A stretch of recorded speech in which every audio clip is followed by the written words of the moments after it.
Egg curry తయారు చేసుకునే విధానం చూద్దాం. ఇట్లా ఒకసారి ట్రై చేసి చూడండి. చాలా బాగా కుదురుతుంది. హాయ్ అండి. ఈరోజు ఎగ్ కర్రీ చేసుకుందామని ఒక 5 టమాటాలు, ఒక 4 ఉల్లిపాయలు, ఎగ్స్ తీసుకొని కొంచెం నిమ్మ చెక్క, కొంచెం ఉప్పు, కొంచెం నూనె వేసి ఉడికించుకున్నానండి ఎగ్స్. ఇప్పుడు ఈ ఉల్లిపాయలు, టమాటాలు కట్ చేసుకుందాం. ఎగ్స్ కూడా పొట్టు తీసేసుకుందాం.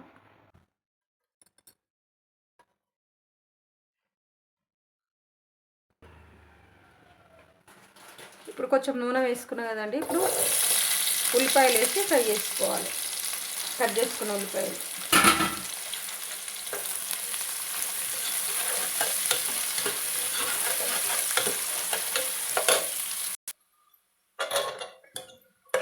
మంచిగా వేగినాయి కదండి. ఒక గిన్నెలకు తీసేసుకున్నాను.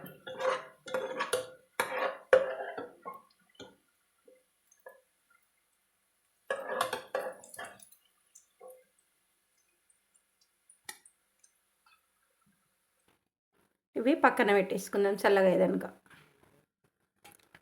ఇప్పుడు మరొక 2 టేబుల్ స్పూన్ల నూనె వేసుకొని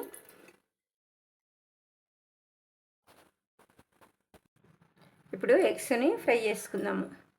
కొంచెం కారము, కొంచెం ఉప్పు, కొంచెం పసుపు 3 వేసి ఎగ్స్కి ఇట్లా ఘాట్లు పెట్టుకొని అన్నీ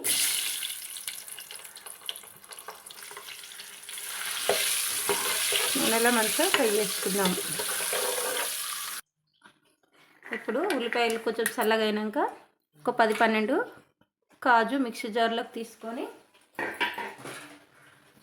కట్ చేసుకున్న టమాటా ముక్కలు,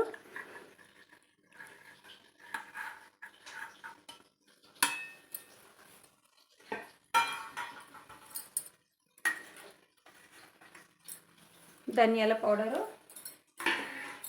ఇవన్నీ ఇప్పుడు మిక్సీ. ఇప్పుడు ఇది కొంచెం కచ్చాపచ్చగా అయినాక కొంచెం చెక్క, ఒక 2 ఇలాచి, ఒక 4 లవంగాలు వేసుకొని ఇంట్లోనే వేసుకొని మిక్సీ పట్టుకుందాం మెత్తగా. ఇప్పుడు వేగిన ఎగ్స్ ఒక గిన్నెలకు తీసేసుకుందాం.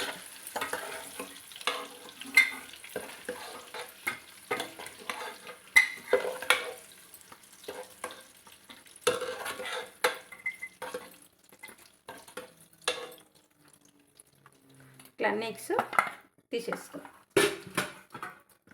ఇప్పుడు ఇదే నూనెలకు మిక్సీ పెట్టుకున్న పేస్ట్ వేసేద్దాం.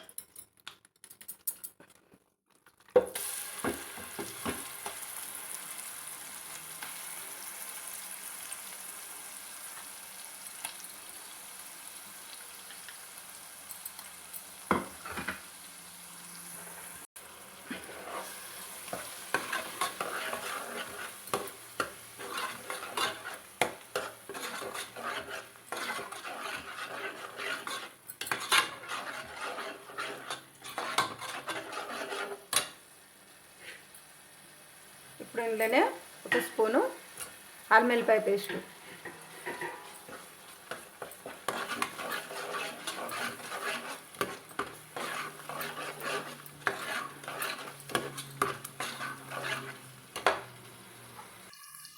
ఇందులోనే ఇప్పుడు కొంచెం పెరుగు వేసుకుందాం.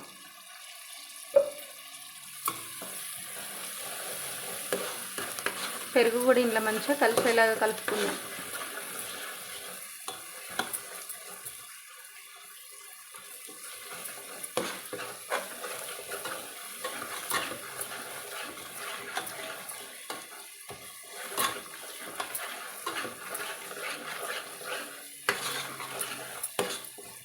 ఇదంతా వేగినాక ఒక స్పూన్ పసుపు, ఒక స్పూన్నర కారము, ఒక స్పూన్నర ఉప్పు వేసుకుంటుంది.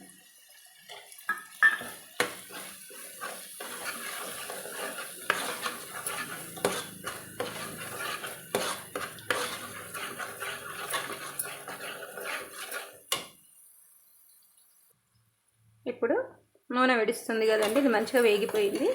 ఇప్పుడు నీళ్ళు వేసుకుందాం సరిపడా.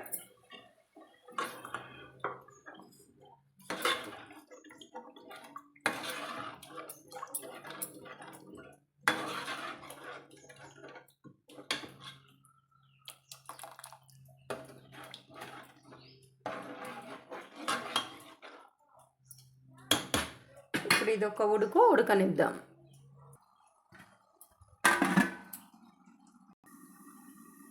ఇప్పుడు ఒక 2 నిమిషాల తర్వాత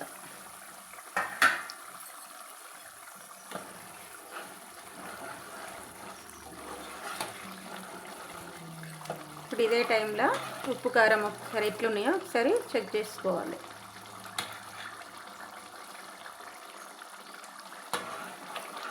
నాకు అన్నీ కరెక్ట్గా సరిపోయినాయండి. ఇప్పుడు ఫ్రై చేసుకున్న ఎగ్స్ వేసి తీసుకోవాలి.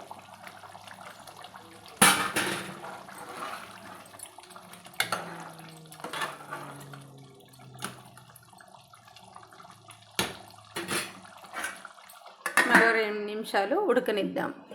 ఆ గ్రేవీ అంతా ముక్కలకు పట్టాలి, ఉప్పు కారం అన్నీ స్పైసెస్. మరో 2 నిమిషాల తర్వాత మంచిగా రెడీ అయిపోయిందండి. Egg curry ready. ఇంకో మంచి గ్రేవీతో రెడీ అయిపోయింది. ఉంటే కొత్తిమీర చల్లి స్టవ్ ఆఫ్ చేసుకోవాలండి. నా దగ్గర కొత్తిమీర లేదు, నేను కొత్తిమీర ఏం చల్లుకుంటలేను. ఈ వీడియో కనుక నచ్చితే లైక్ చేయండి, షేర్ చేయండి, ఛానల్ని సబ్స్క్రైబ్ చేసుకోండి. Thank you.